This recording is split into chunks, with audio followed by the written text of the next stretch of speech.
Está entrando no ar o programa Estética e Bem-Estar e hoje nós vamos falar do bem-estar da mente e do ser humano com a psicóloga Nicole Rocha, que vai abordar temas que são tabus na sociedade. Confira agora.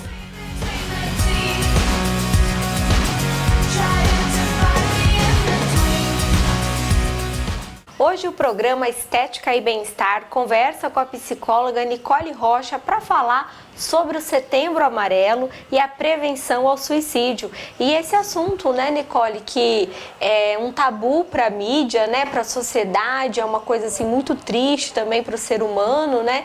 Então, às vezes as pessoas não gostam de tocar nesse assunto, né, do Setembro Amarelo, da prevenção do suicídio. Mas qual que é a importância da gente abordar esse tema? Isso, Laís. O Setembro Amarelo foi criado justamente para isso, né? Para dar abertura, para dar voz para as pessoas que sofrem, geralmente pela depressão, que geralmente é o que leva ao suicídio, né?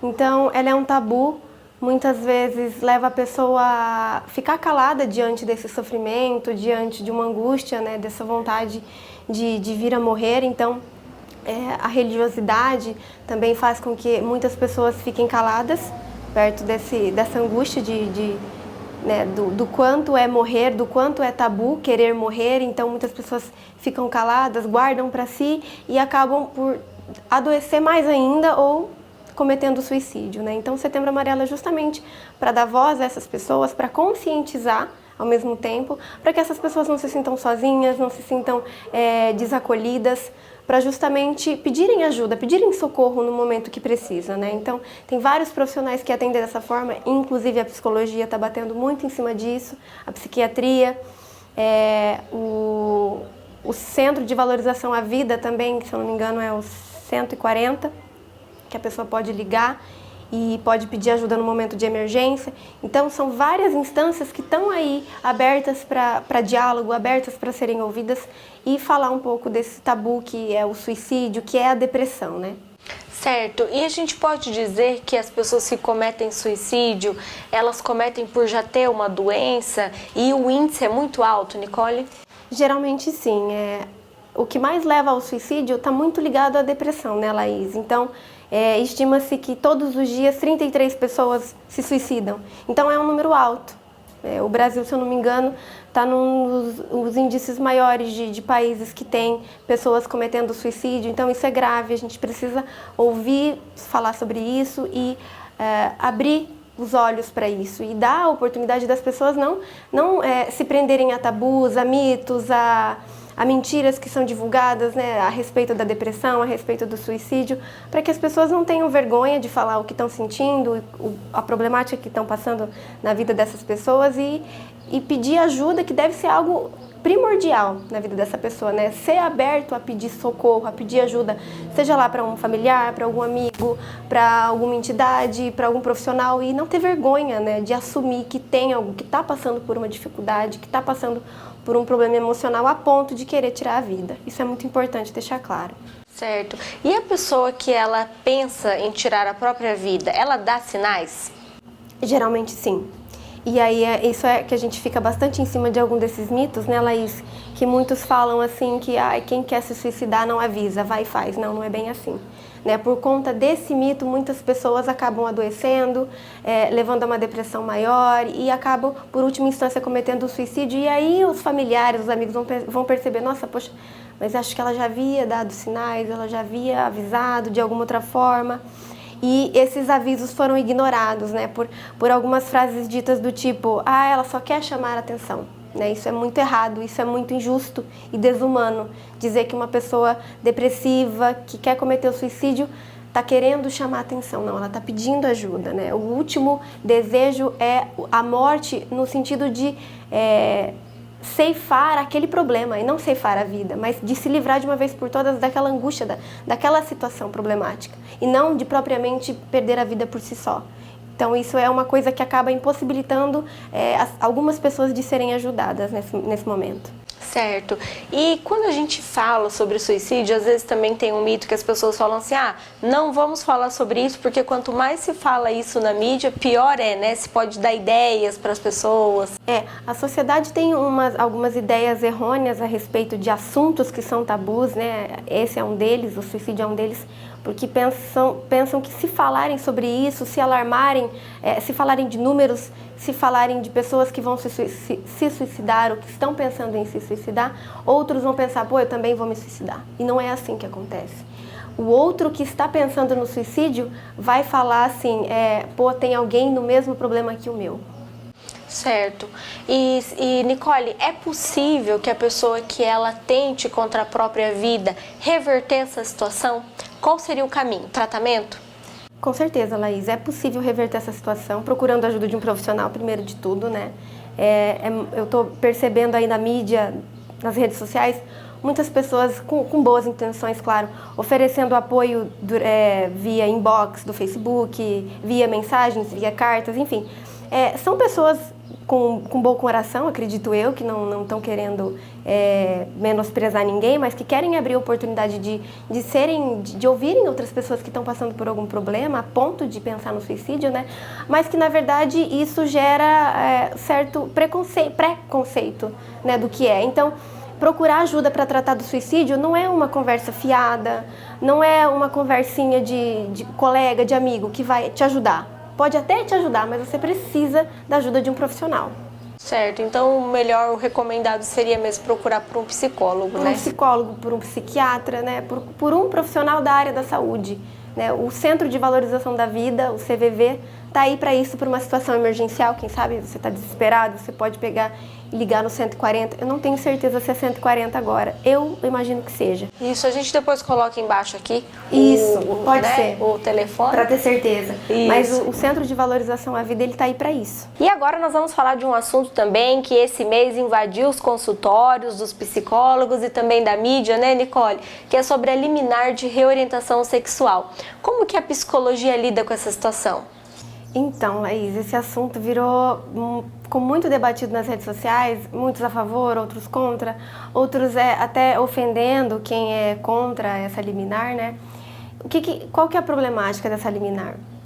Ela dá a entender que a prática do psicólogo pode ser de uma forma que o Conselho Federal de Psicologia já proibiu que não deveria ser, né? Desde 1999, o Conselho Federal de Psicologia já deliberou que é vedado ao psicólogo qualquer prática que venha deixar que a orientação sexual do sujeito venha a se tornar uma patologia, né? Dê indícios de que é uma patologia. Ou seja, não é uma doença. Exatamente, não é.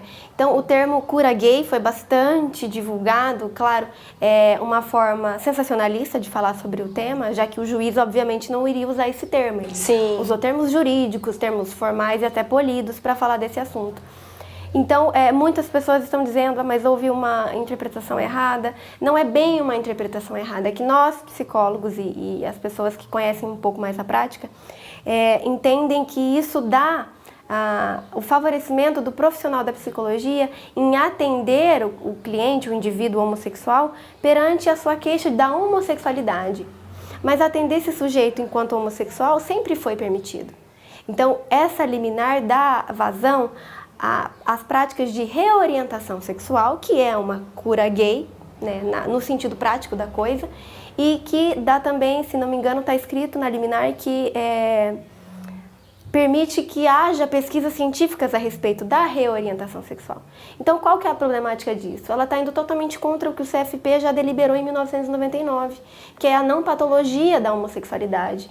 Então, quando um psicólogo recebe no consultório dele uma pessoa que quer reorientação sexual, que claro, algum homossexual pode querer isso, ele está dando abertura para discriminação nesse sentido, porque nenhum heterossexual vai procurar uma reorientação sexual. Quem procura uma possível reorientação sexual é um homossexual, claro, ou bissexual, se for o caso.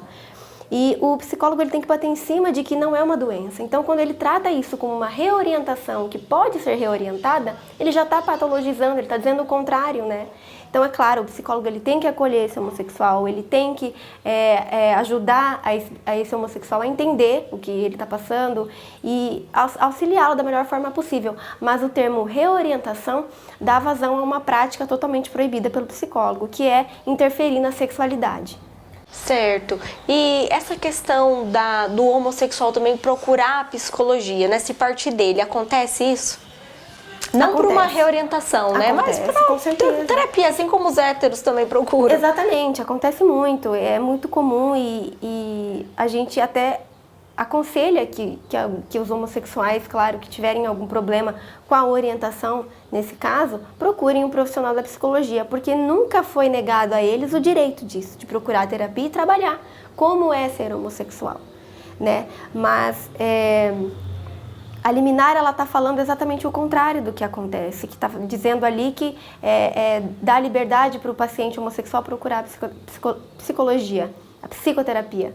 Mas isso sempre foi permitido, nunca foi proibido e nem discriminatório do tipo, não vou te atender porque você é homossexual, eu não tenho nada para te ajudar. Não, muito pelo contrário. Mas a prática de reorientação, de questões que são pessoais, né, até para o psicólogo que entrou com a ação a favor dessa liminar aí, são questões religiosas, moralistas e conservadoras que estão permeando essa liminar, né? Certo. Então, assim, não seria possível a gente afirmar que uma pessoa ela pode se reorientar, mudar de gênero, né, Nicole? Mudar de gênero, sim, mas a reorientação sexual, não. Né? Essa é a questão da liminar, de mudar uma sexualidade para outra, né? É muito frágil você agir dessa forma, porque a gente sabe que na prática nenhum heterossexual vai procurar ajuda para mudar a orientação sexual dele, porque quem sofre discriminação e preconceito é o homossexual. Então, dizer que essa prática vai ser de uma reorientação simples e só de acolhimento, na prática a gente sabe que não vai ser. Vai ser mais uma prática discriminatória, né, para fazer pensar que o sujeito homossexual ele tem uma cura, ele tem um jeito de se normatizar como o heterossexual digamos assim. Certo, então tá, reorientação sexual. Agora você falou uma coisa que, não, gênero sim, explica pra nós então o gênero. No gênero só pode mudar. O gênero, ele é uma outra coisa da psicologia que eu não acho que tenha muito a ver com essa liminar, mas que sim também é uma questão que está sendo muito debatida hoje em dia, o transgênero, né, que é uma pessoa que nasce com um gênero designado ao nascer, né, homem ou mulher, fêmea ou macho, né, e aí ele se descobre que está enquadrado num gênero que não diz respeito a ele. Certo. Então ele vira um transgênero, ele nasceu transgênero, né, então que é o caso de uma menina que nasceu com os órgãos genitais femininos, né, e um rapaz que nasceu com os órgãos genitais masculinos e quer fazer uma reorientação de gênero, digamos assim. No caso do transgênero que descobre, né, que é transgênero depois de uma certa idade, ele pode fazer o uso dos hormônios e da retirada de algum membro, seja seio, seja o pênis. Então, isso é o transgênero. Como pode ter o transgênero também que não faz nenhuma prática cirúrgica para mudar o corpo. É um transgênero por si só. O cisgênero é quando uma pessoa já nasce com o sexo designado. Certo. O transgênero é aquele que nasceu no sexo diferente do qual o cérebro dele se conhece. Certo. E assim, uma coisa que a gente percebe é uma convergência, né, de todo esse processo, que por conta, muitas vezes, do preconceito, como você já citou, o ideal seria mesmo a procura por um psicólogo e acompanhamento para entender todo esse processo, né, Nicole? Sim, com certeza. Eu acho que é um processo muito delicado, o preconceito ele existe, é fato, ele está aí escancarado. Uma pessoa homossexual ou transexual sofre um preconceito muito forte, muito nítido, muito escancarado. O sofrimento daquele sujeito que não se enquadra ao normal da sociedade, né? A heteronormatividade da sociedade, ele sofre muito por isso, em questões familiares, sociais e até individuais, né? Que é de não se enquadrar numa sociedade igualitária, digamos assim. Ele é o diferente, ele é o marginalizado, ele é o fora do padrão. Então isso também causa muito transtorno para ele mesmo, até se conhecer, se entender o que eu tenho de errado, por que eu nasci assim, o que está acontecendo comigo, o meu corpo não condiz com o que eu acho que eu sou. Então, procurar um profissional adequado para isso, geralmente um psicólogo, né, é a melhor forma. Existe assim, como que é a prática dentro do consultório, né? Isso mesmo, a prática fere a conduta do profissional, como que é? Então, Laís, o Conselho Federal de Psicologia vedou o psicólogo a tratar e reorientar sexualmente esse indivíduo que vem ao consultório para trabalhar essas questões. O que nós podemos fazer é acolher, é fazer o que já é sendo feito, né, desde que a psicologia já está aí na sociedade, continuar fazendo o nosso trabalho de terapia, mas, claro, no consultório clínico é a terapia que é feita, né, mas assim, tem o CRAS, tem o CREAS, tem o CAPS, que tem trabalhos voltados para isso também, eu imagino, e o acolhimento ao homossexual vai acontecer de qualquer forma, mas não a prática de reorientação, de dizer para ele que ele pode mudar essa sexualidade dele, porque de fato não vai poder. Ele pode sim estar infeliz com a sexualidade e cabe ao psicólogo ajudá-lo a entender que ele não é doente. Certo. Nicole, hoje ainda é difícil a pessoa assumir que é homossexual? Ela precisa de apoio nessa sociedade? Eu acho que sim, é muito difícil ainda, até por questões de diversidade sexual, diversidade de pessoas, de gênero. O preconceito é muito grande, o apoio familiar é muito importante, mas o que a gente percebe muito é que essa divergência gera muita discriminação, que é o que essa liminar está fazendo, né? A liminar está escrito de forma muito polida, termos jurídicos, claro, mas na prática a gente sabe que vão acontecer mais discriminações, até para dizer para esse homossexual, que quando ele vier a meu consultório querer uma reorientação sexual, é dizer para ele que ele está errado da forma que ele é, dizer que ele está errado amando uma pessoa do mesmo sexo, e isso é errôneo, isso é patologizar o sujeito, que é totalmente contrário à prática do psicólogo. Certo. E existe alguma expectativa em relação a essa liminar? O Conselho Sim, recorreu? Isso, o Conselho Federal de Psicologia está recorreu sim, e está batendo muito em cima dessa liminar. Acredito eu que nós vamos conquistar o esquecimento dessa liminar, né? Nós estamos lutando, tem muitos psicólogos contra essa liminar. Se eu não me engano, foram 3 psicólogos que foram a favor, que abriram esse processo aí, mas que a gente está muito em cima para que caia no esquecimento, né? Que não vá para frente. Eu tenho esperança que isso aconteça. Certo. E Nicole, falando agora sobre o atendimento, né? Você tem também uma forma diferente de atender as pessoas que precisam de ajuda, né? Como que funciona? Isso. Eu trabalho aqui no meu consultório, né? Tenho pretensão de montar um consultório em Cruzeiro do Oeste, que é meu município, e eu também faço os meus atendimentos online, que, claro, são voltados para casais, heterossexuais, homossexuais, bissexuais, enfim.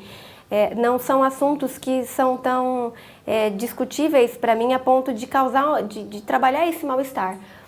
Mas sem problema nenhum, se um homossexual tiver com problemas, até para enfrentar isso, para a família, para a sociedade, ele pode sim encontrar acolhimento com qualquer outro psicólogo, como comigo também. E se ele não puder vir no meu consultório físico, né, presencialmente ser atendido, ele pode me encontrar online, na plataforma onde eu faço os meus atendimentos online também. Certo. E quanto a esse atendimento online, como que funciona? Ele é seguro? A pessoa pode confiar? Porque às vezes as pessoas ficam meio receosas, né? Com certeza. No meio da internet, a gente não pode prometer 100% de segurança, né? Porque existem hackers, existem muitas formas de... Se esse meu cliente quiser gravar o próprio vídeo e jogar na internet, eu não tenho esse controle, mas eu tenho o controle do meu trabalho ali e posso garantir que eu não vou... Vai acontecer o sigilo da mesma forma daqui. Que é presencial, né? A pessoa pode ficar confortável. O sigilo também, da minha parte, é garantido. Eu não vou gravar, ninguém vai ouvir, ele vai se cadastrar, vai entrar em contato comigo. Por uma plataforma, né? Isso. Legal. É feito através do site, ele só precisa da webcam, microfone e um computador ou notebook. E o atendimento acontece da mesma forma que aqui. Ele vai receber o acolhimento e o atendimento ideal. Muito legal. E é também muito importante a gente frisar que essa forma de atendimento online agora na psicologia, ela tá toda certinha, regulamentada, né, Nicole? É permitido, né? Sim, é permitido com algumas ressalvas, né? São 20 sessões que até no momento é permitido que o psicólogo faça. E o Conselho Federal de Psicologia está entrando com alguns recursos aí para melhorar essa questão, né? Mas sim, é permitido, é regularizado, fiscalizado, tem toda uma norma a se seguir para você fazer esse atendimento com outras pessoas no meio tecnológico. Certo, que legal. Então é a internet facilitando a vida das pessoas, principalmente as pessoas que precisam de ajuda, né? Muito legal, muito obrigada por esclarecer as dúvidas de hoje, Nicole. Eu que agradeço. E até a próxima semana. O programa Estética e Bem-Estar chegou ao fim. Para rever este ou outros programas é só acessar a nossa fanpage. Até a próxima semana. Tchau!